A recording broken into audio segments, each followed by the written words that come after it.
കേരളത്തിന്റെ സാധ്യതയായ ജലവൈദ്യുത പദ്ധതികളിൽ പ്രഥമഗണനീയമാണ് അതിരപ്പിള്ളി ജലവൈദ്യുത പദ്ധതി.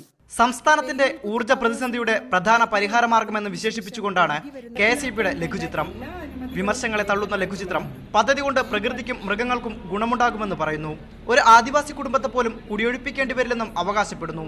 ഒപ്പം പദ്ധതിക്ക് വേണ്ട വനഭൂമിയെ നിസ്സാരമെന്നും പറയുന്നുണ്ട്. 6.8 ഹെക്ടർ കാലാകാലങ്ങളിൽ വെട്ടിമാറ്റുകയും വീണ്ടും വെച്ചുപിടിപ്പിക്കുകയും ചെയ്യുന്ന ഫോറസ്റ്റ് പ്ലാന്റേഷനാണ്. 39.2 ഹെക്ടർ പുഴയൊഴുകുന്ന ഭാഗവുമാണ്. ബാക്കിയുള്ള 28.4 ഹെക്ടർ മാത്രമാണ് സ്വാഭാവിക വനമായിട്ടുള്ളത്. ഇത് ഏകദേശം തൃശൂർ റൗണ്ടിന് ചുറ്റുമുള്ള പൂരപ്പറമ്പിന്റെ വിസ്തൃതി മാത്രമാണെന്നുള്ളതാണ്. വെള്ളച്ചാട്ടം അതേപടി നിലനിർത്തുമെന്നും ലഘുചിത്രത്തിൽ അവകാശപ്പെടുന്നുണ്ട്. തൃശൂർ പൂരം പ്രദർശനത്തിലടക്കം ലഘുചിത്രം പ്രദർശിപ്പിച്ചുകൊണ്ടിരിക്കുകയാണ്.